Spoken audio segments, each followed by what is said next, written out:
Straight into the roof of the net. Nice one. Straight down the middle. So a good performance from both teams here today. I am Rupha Ramani and you're watching Firstpost.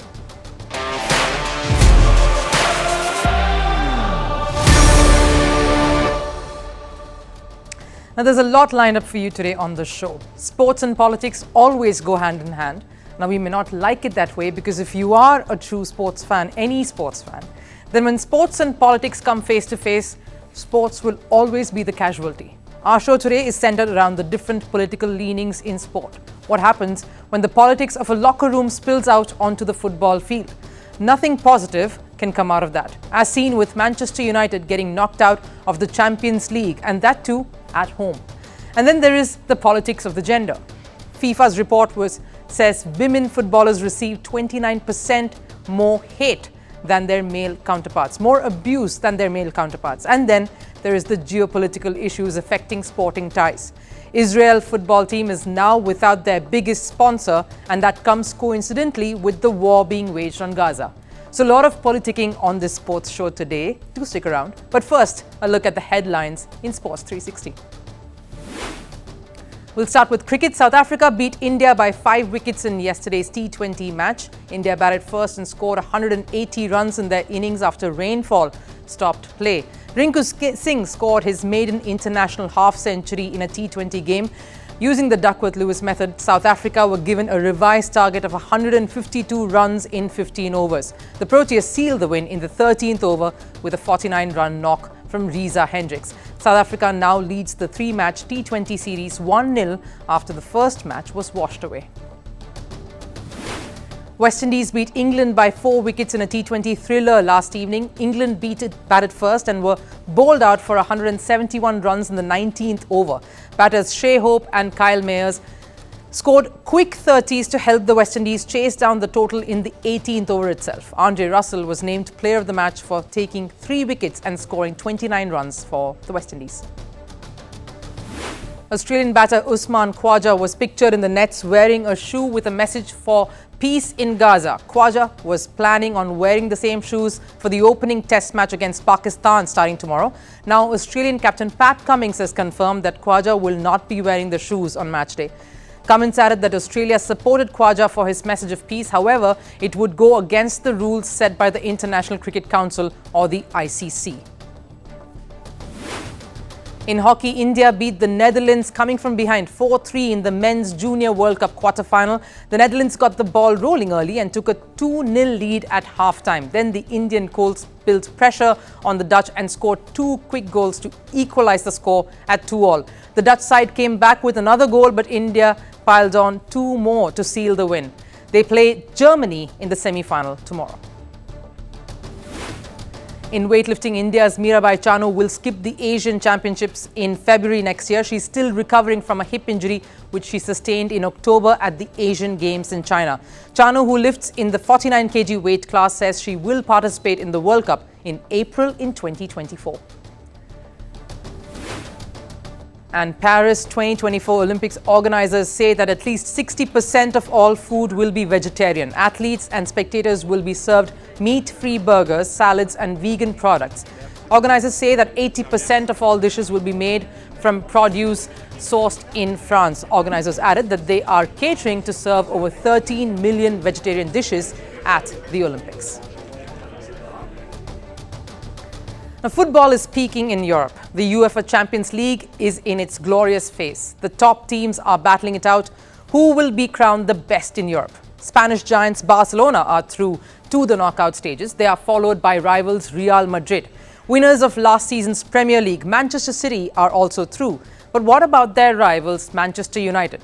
The famous Red Devils, the most popular football club in the world. Their journey has not just been rocky and shaky, but disappointing. Ever since the era of Alex Ferguson and then later on Cristiano Ronaldo ended, the Red Devils have not found their winning rhythm. Things were looking up when Erik Ten Hag took over as coach last year. He led his team to a thumping victory over Chelsea, which helped United qualify for the Champions League in the first place. But that's all the joy that they have seen, which brings us to today. Manchester United have been knocked out of the Champions League. They were handed a 1-0 defeat by German giants Bayern Munich. but it was the where and the manner that they were defeated in that sticks out. Man United are a force to reckon with, especially when they play at home, the iconic Old Trafford. During the 27 years under Alex Ferguson, Manchester United lost only 34 times when playing at home. And things have only been downhill ever since, because in the last 10 years itself, the Red Devils have lost 35 matches at home. Under Erik Ten Hag, United have had 4 losses at Old Trafford, and the season is not done yet. That's also what Ten Hag believes, despite getting knocked out of the Champions League. Here's what he had to say after that home turf loss to Bayern. There's still many things to play for. And now we can focus, of course, on the Premier League. And yeah, this is, I think, say the level we want to play, Champions League. So yeah, we have to give every effort in and to be in the top 4. So we next year we are back in the Champions League, and then of course we have the FA Cup. So there's still many things to play for. Listening to that, it seems like the mood in Old Trafford is onwards and upwards. And put this loss aside, not a bad outlook to have if you're a sporting team, because this can become a habit. You lose and you move on. No course correction, no reworking of strategies, and no changes. That is a recipe for disaster. So what is the biggest challenge that United need to overcome? First of all, it's the injuries. In the first half of the match against Bayern, United lost Harry Maguire and Luke Shaw to injuries. Strikers Marcus Rashford and Anthony Martial had to miss the game because they are both battling illnesses. Other star players like Mason Mount, Casemiro and Christian Eriksen are suffering from injuries too. You won't believe it, but 11 players are on the sidelines due to injuries. The Red Devils are basically playing with their second and third string of players. Now, it's unfortunate for the team and the coach. They agree too. So why did this happen? And this is, I would say, it's a symbol today, and we have to make subs, and we're losing players, and we're losing also players who are very decisive for our game, who can make the difference. And I think that was in many games also the case in this campaign, that we not always had the players available who wanted to play, and that's definitely a part. Now, the Champions League is over for Manchester United. They will now have to focus on the Premier League. They will have to finish top 4 in England to qualify for the Champions League next year. That looks like quite the mountain to climb at this point. But the first thing on Ten Hag's agenda will be to bring his team together. The home defeat would have left the players dejected. The reports of rift between manager and players can't be all false, especially when players from other clubs whisper the goings-on in the Manchester United locker rooms. This is the right moment for true leaders to shine, to put aside differences and rise above it to create something special. Is Erik Ten Hag the man to do just that and prepare a comeback? Can he script history books just like his very illustrious predecessor Alex Ferguson did? Or will the Champions League loss open more wounds along the road ahead? Now, there was a report released by FIFA, that's football's governing body, that stated that 1 in 5 women footballers playing the Women's World Cup this year faced abuse on social media. That's a very stark statistic. It's a disturbing number.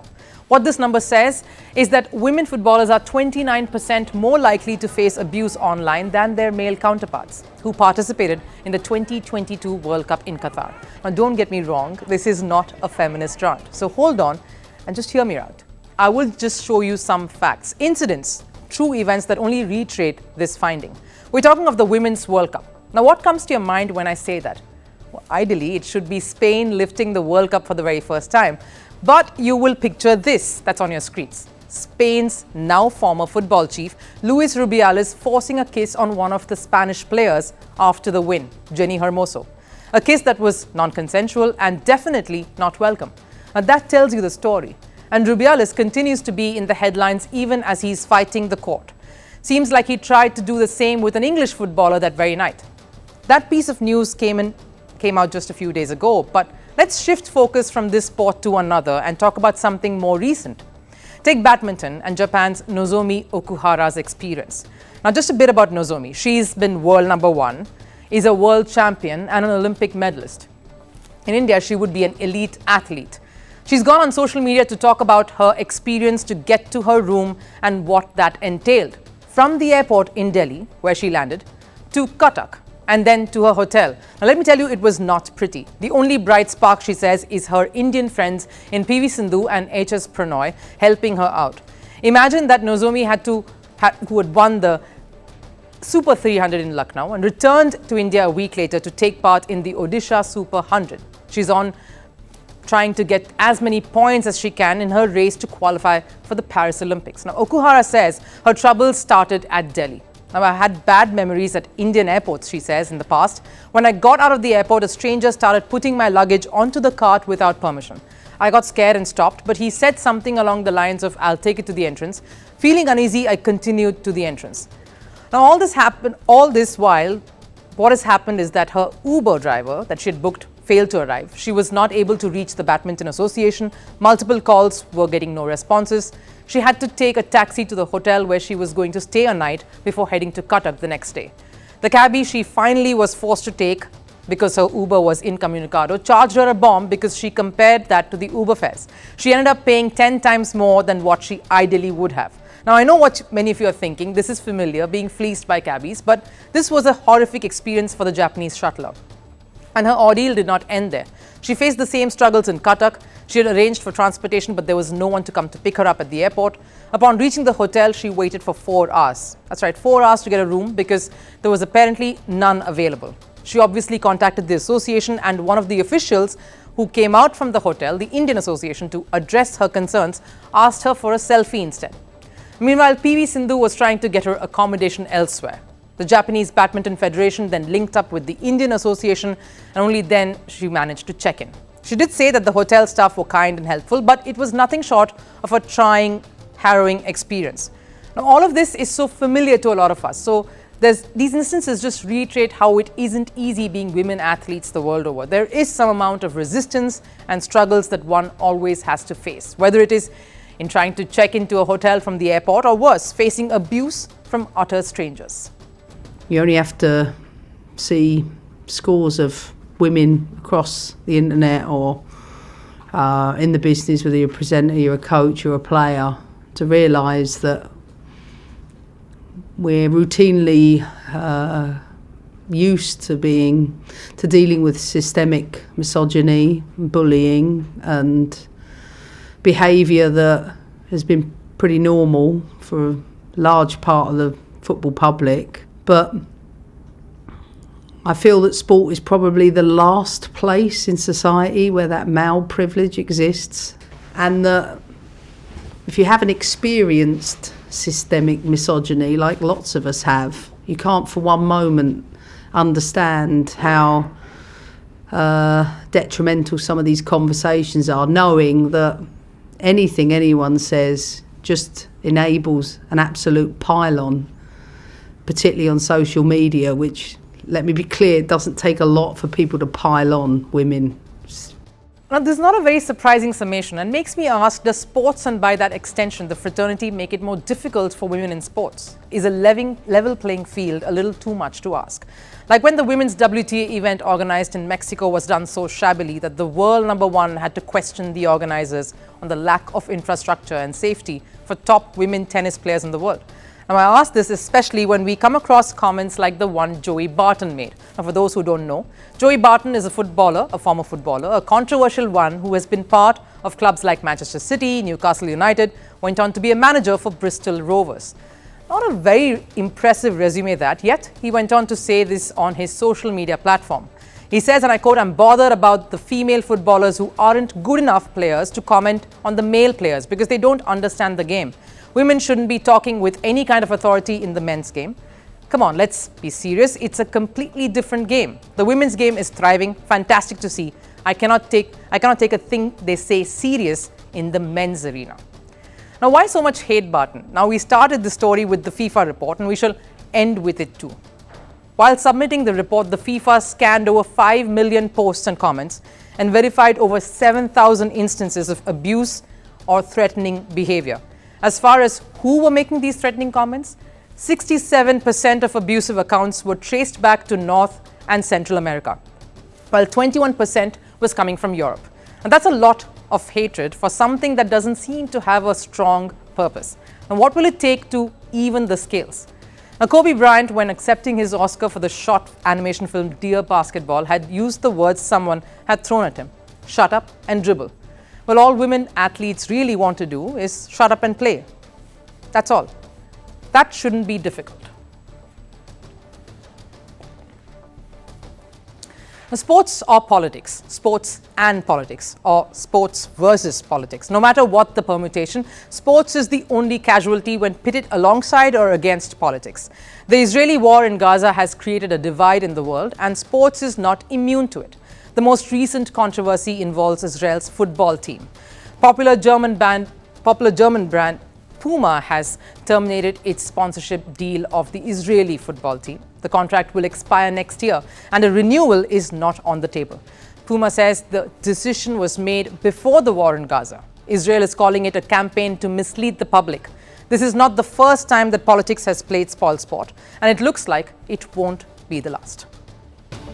The war between Israel and Hamas shows no signs of stopping. The death toll is rising daily. Gaza has been torn down by Israel's firepower, and hundreds of Israeli civilians are still being held hostage. Protests against the war are increasing in number and frequency, and people have started to take sides. You're either a supporter of Israel or Palestine. And this sentiment has entered the world of sports. The first setback from the war was football. Euro 2024 matches that were scheduled to be played in Israel were halted. They were rescheduled to a neutral country. Now, German brand Puma has ended its partnership with the Israeli football team. Puma was the official kit sponsor for the men's team. The contract was set to expire in 2024, and Puma has decided against renewing the contract. Puma says the decision was taken before the war began. These decisions were taken in 2022, in line with the regular timeliness for the design and development of the team jerseys. Puma says that they are not taking any sides in the Israel-Gaza war. They said that along with Israel, the contract with Serbia will also not be renewed. Pro-Palestine groups say that their campaigns calling for the boycott of Israel influenced Puma. Israel has called it an attempt to mislead public opinion, despite Puma saying the decision was taken before the war. Public sentiment has played a role in their decision to not renew the contract. This is because calls to boycott Puma grew since the war began. Palestine supporters called Puma a supporter of genocide, and this would have affected their strategy and the brand. No company wants to be caught between sports and politics. Puma's decision to opt out of renewing the contract with Israel is a way of staying away from any further controversy or bad publicity. Israel isn't the only country which lost a sponsor. When Russia invaded Ukraine, Russian athletes and players also lost their sponsorship. Nike ended its contracts with all Russian athletes and made a full exit. There aren't even stores of Nike in Russia anymore. Adidas also cut down its operations in Russia. The German brand has also permanently halted business activities in Russia. At the end of the day, firms and companies have to look out for their interests. It's good business strategy to follow public sentiment instead of going against it. Adidas and Nike did it in Russia, and now Puma is doing it in Israel. A lot of football on this show, and we end the show with it as well. In Last Serve today, we bid farewell to the Italian footballer Giorgio Chiellini. The 39-year-old defender has retired from international football. Chiellini captained Italy to clinch the 2020 Euro Cup. He played 117 matches for his country, and Chiellini spent most of his club years at Juventus helping them win Serie A title 9 times.